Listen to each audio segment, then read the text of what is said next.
My wife told the doctors, stop his treatment. He can't afford this surgery anyway. I replied, you're right. She grabbed the pen to sign the release, only to see the hospital's chief of surgery walk in and rip the paper from her hands. He looked at her and said, he doesn't need insurance. He's my son. Get out of my hospital.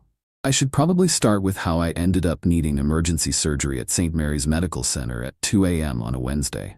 But honestly, that part's not as important as what happened after. The aneurysm in my brain decided to rupture while I was sleeping. One second, I'm dreaming about something I can't remember. Next second, I'm screaming in pain, so intense I thought my skull was splitting open. Sarah, my wife of 6 years, she woke up when I fell out of bed. Found me on the floor convulsing. Called 911. I remember that part in flashes. The ambulance. The lights. The EMTs asking me questions I couldn't answer because my brain felt like it was on fire. St. Mary's is where they took me. The best neurosurgery program in the state. Also the most expensive. Also, and I didn't know this until later, where my father worked as chief of surgery. I hadn't spoken to my father in 8 years. But I'm getting ahead of myself. The ER doctor explained it to Sarah while I was barely conscious on the gurney. Ruptured cerebral aneurysm. Needed immediate surgery. Without it, I'd be dead by morning. With it, I had maybe a 70% chance if they operated in the next 2 hours. How much? Sarah asked. That should have been my first clue. Not will he be okay or what are his chances, just how much. The doctor looked uncomfortable. Without insurance, the surgery alone is around $150,000. ICU stay, recovery, follow-up care, you're looking at close to $300,000 total.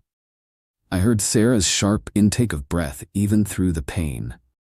See, here's the thing about my insurance situation.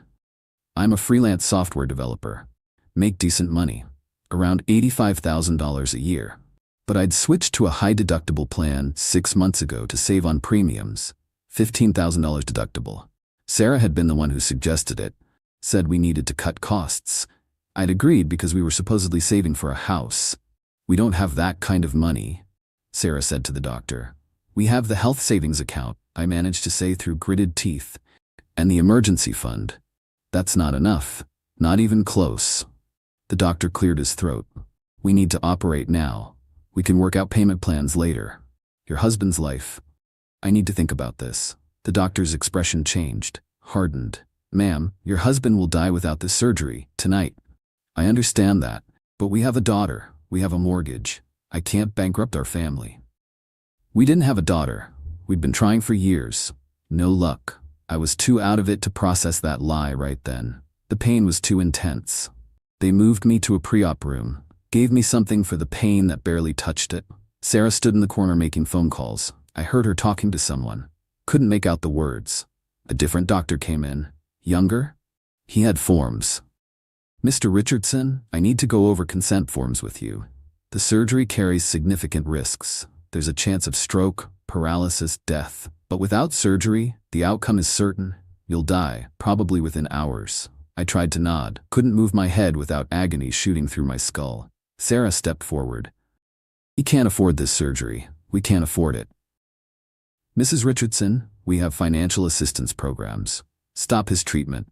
The room went silent except for the beeping monitors. I'm sorry, the doctor said. He can't afford this surgery anyway. Just make him comfortable. We'll sign a DNR. The doctor looked at me. I looked back. And in that moment, in that hospital room with my brain literally bleeding, I made a decision. She's right, I said. Sarah's head whipped toward me. What? You're right. Can't afford it. Don't do the surgery. The young doctor looked between us, clearly uncomfortable. Mr. Richardson, you're essentially choosing death over debt. Guess so. Sarah moved to my bedside, grabbed my hand. Her eyes were shining with tears. Baby, I'm so sorry. I wish there was another way. I looked at her. Really looked at her, and I saw it. Relief. She was relieved. Where's the form? She asked the doctor. He reluctantly pulled out a paper. Treatment refusal form. Sarah took the pen, started reading through it quickly. Too quickly, like she couldn't wait to sign it. Her hand was shaking slightly as she found the signature line. Put pen to paper. I closed my eyes. Not from pain this time. From understanding. She wanted me dead. I didn't know why yet. But I knew it with absolute certainty. My wife of 6 years wanted me to die in that hospital. The door burst open. I opened my eyes. A man in a white coat walked in. Older, maybe late 50s. Gray hair, sharp eyes. He saw Sarah with pen touching the signature line. Looked at me. His face changed completely. "What the hell is going on in here?" he demanded, crossing the room in 3 strides. The young doctor straightened up. "Dr. Richardson, I wasn't aware you were on call tonight." Dr. Richardson, my father's name. Sarah looked up, startled. "Who are you?" My father ripped the paper from her hands. She dropped the pen in shock. "I'm the chief of surgery at this hospital, and I'm asking why my patient is signing a treatment refusal form for a ruptured cerebral aneurysm." "Your patient can't afford the surgery," Sarah said. Her voice had an edge now. "We're declining treatment." My father walked over to her, took the form from her hands, looked at my name on it. His face went white. "Marcus?" he said quietly. I hadn't heard my father say my name in 8 years. "Hey, Dad." The young doctor's eyes went wide. "Wait, this is your..." "Out," my father said. Not to me, to the doctor, to Sarah. "Everyone out, now." "I'm his wife," Sarah protested. "You can't." My father rounded on her, and I saw something I'd never seen before. Fury, pure controlled fury. "He doesn't need insurance, he's my son. Get out of my hospital." Sarah stood there, stunned. "Now," my father said. His voice was steel. The young doctor left immediately. Sarah stayed frozen. "Mrs. Richardson," my father said, his voice dropping to something cold and dangerous. "Leave this room, leave this floor, and don't come back. Security will escort you out if necessary." "You can't do this. I'm his wife. I have medical power of attorney." "Not anymore. Marcus is conscious and making his own decisions. And as chief of surgery, I'm making a medical determination that your presence is detrimental to my patient's mental well-being and recovery. Leave." Sarah looked at me. I looked back and said nothing. She left. The door closed. My father stood there for a moment. Then he moved to my bedside.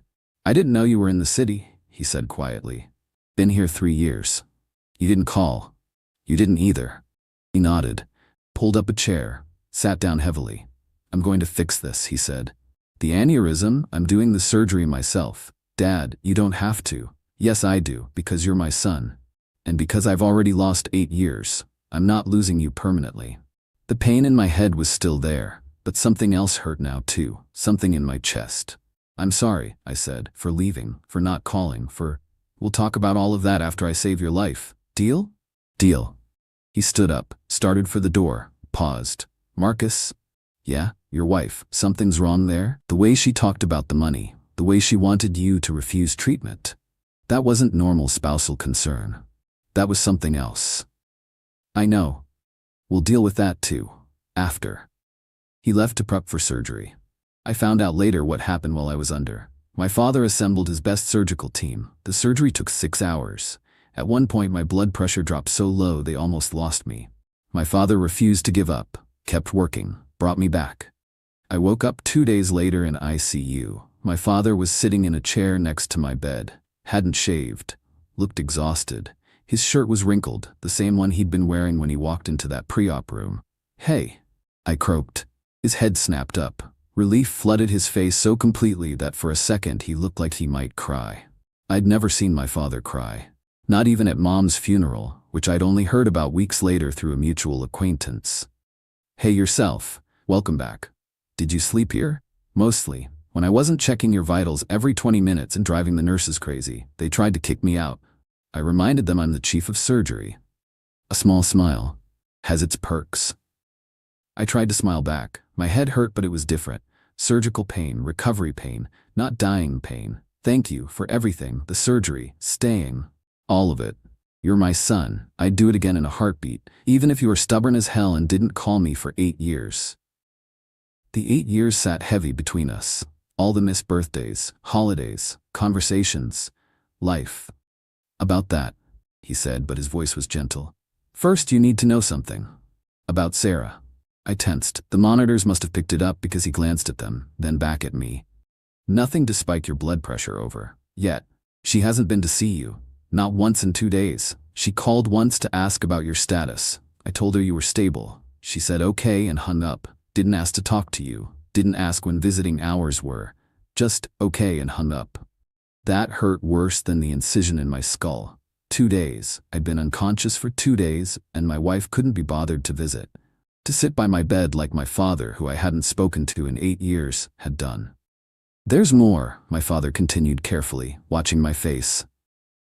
"Security flagged something. She tried to access your medical records remotely.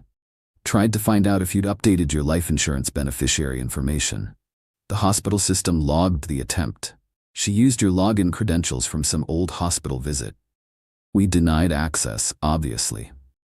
But Marcus, why would she be checking your life insurance while you were in ICU recovering from brain surgery?" I knew why.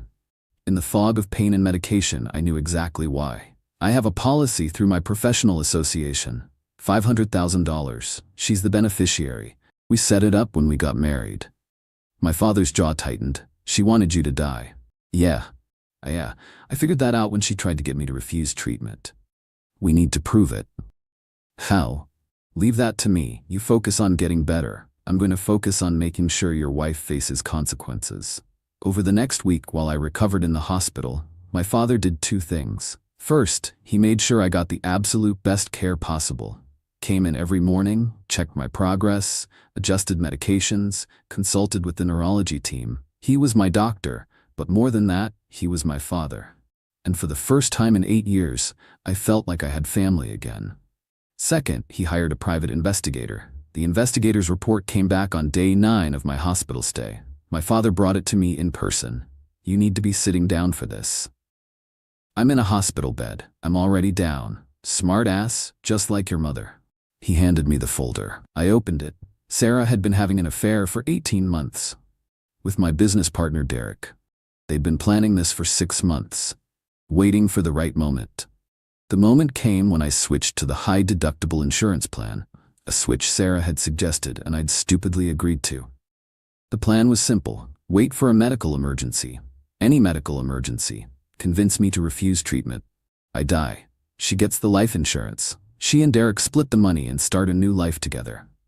The PI had emails, text messages, photos of them together at hotels, plans they'd made, houses they'd looked at, even a conversation about what they'd do with the money. I read it all, didn't say anything for a long time. "Marcus," my father said gently, "I need you to do something for me. Anything. Don't tell her I'm going to be okay. Don't tell her the surgery was successful. Let her think I'm still critical, that I might not make it." My father's eyes sharpened. "What are you thinking?" "I'm thinking she needs to believe she almost got away with it, right up until the moment she realizes she didn't. I like the way you think. What else? Can you get me a lawyer? A really good one?" "I know several." The lawyer's name was Patricia Chen. She was expensive, ruthless, and brilliant. My father paid her retainer before I could argue. "Consider it 8 years of missed birthday presents," he said. Patricia heard my story. Read the investigator's report. Her expression never changed. "We can do attempted murder, medical neglect, fraud regarding the life insurance, possibly conspiracy with Derek if we can prove he knew about the plan." "I don't want her in jail." Patricia raised an eyebrow. "You want to go easier on her?" "No. I want to destroy her financially and socially, make her wish she'd gone to jail instead." "Now you're speaking my language." Here's what we did. First, I recovered. 3 weeks in the hospital total. My father discharged me to a rehabilitation center where I did physical therapy. Needed to regain full motor control. The surgery had been a success, but recovery was slow. During this time, Sarah called once a week, asked how I was doing. I kept my answers brief. Hanging in there. Still recovering. Never gave her details. My father, when she called the hospital, would give vague updates. "He's stable. We're monitoring him closely." Let her believe I was still in danger. Meanwhile, Patricia was working. She filed for divorce on my behalf, had Sarah served at work in front of Derek. That was intentional. She also filed a civil suit against Sarah for attempted fraud and financial damages. That got Sarah's lawyer involved immediately. Then came the depositions. Patricia deposed Sarah, asked her very specific questions about that night in the hospital, about her phone calls, about her relationship with Derek. Sarah lied. Under oath, said she'd been trying to protect our financial future, said she'd never wanted me to die, said she'd been making the tough choices because I wasn't capable. Patricia let her talk, let her commit to her lies. Then Patricia introduced the evidence, the PI report, the emails, the text messages, The photos. Sarah's lawyer went pale. Patricia asked one more question. Mrs. Richardson, do you still maintain you were acting in your husband's best interests when you attempted to deny him life-saving medical treatment? Sarah couldn't answer. The divorce went through in 4 months. I got the house. She got nothing. The prenup we'd signed, at her insistence ironically, protected my business assets. Since she'd committed adultery, proven by the PI report, she wasn't entitled to alimony. The civil suit settled. Sarah agreed to pay $50,000 in damages, sign away any rights to my life insurance, and accept full responsibility for her actions in a written statement. But here's the thing about going nuclear. You don't stop at legal victories. Derek was my business partner. We ran a software development firm together, equal partners. The company was worth about $800,000. I bought him out, used the settlement money from Sarah, plus a loan from my father, to make him an offer. He could sell me his half for $250,000 and walk away clean. Or I could file a lawsuit alleging he was complicit in Sarah's fraud, which would tie the company up in litigation for years and destroy its reputation. Derek took the money. Then I renamed the company. Sent out notices to all our clients. The ones who knew Derek got a personal call from me explaining why he was no longer with the firm. I was professional about it. Just stated facts. He'd been having an affair with my wife, had been involved in personal matters that made continued partnership impossible. Word spread. In our industry, reputation is everything. Derek's was ruined. Sarah tried to get a job. Every place she applied, I had connections. Made sure the hiring managers knew about the affair, about her trying to deny me medical treatment. I never said, don't hire her. I just made sure people knew who they'd be hiring. She ended up moving 2 states away. But the nuclear part? The part I'm most proud of? Sarah had been posting on social media during my entire hospital stay. Sympathy posts. Praying for my husband. Please send good thoughts. Playing the worried wife while texting Derek about how soon she'd have the life insurance money. Once the divorce was final, I posted screenshots. All of it. The texts with Derek. The emails planning what they'd do with the insurance money. Her trying to get me to refuse treatment. All time-stamped with her praying for my husband posts right above them. Captioned it, "Meet my ex-wife, who tried to let me die for insurance money while pretending to pray for my recovery." I posted it at 9 a.m. on a Monday. By noon it had 50,000 shares. By 5 p.m. it was trending. By the next morning it had been picked up by news outlets. Local news, then national. Someone made it into a TikTok that got 3 million views. YouTube commentary channels covered it. Reddit had multiple threads. Sarah's full name was in the post. Her face was in the screenshots. There was no hiding from it. Her employer, a marketing firm in the city, fired her by Wednesday. They released a statement saying they don't employ individuals whose actions reflect poorly on company values. She tried to claim wrongful termination. Her lawyer told her to drop it. The publicity would only make things worse. Her friends, the ones who'd been in her prayer circle, posting supportive comments during my hospital stay, they all deleted their comments. Blocked her. A few of them reached out to me to apologize for not seeing through her act. Her family called me.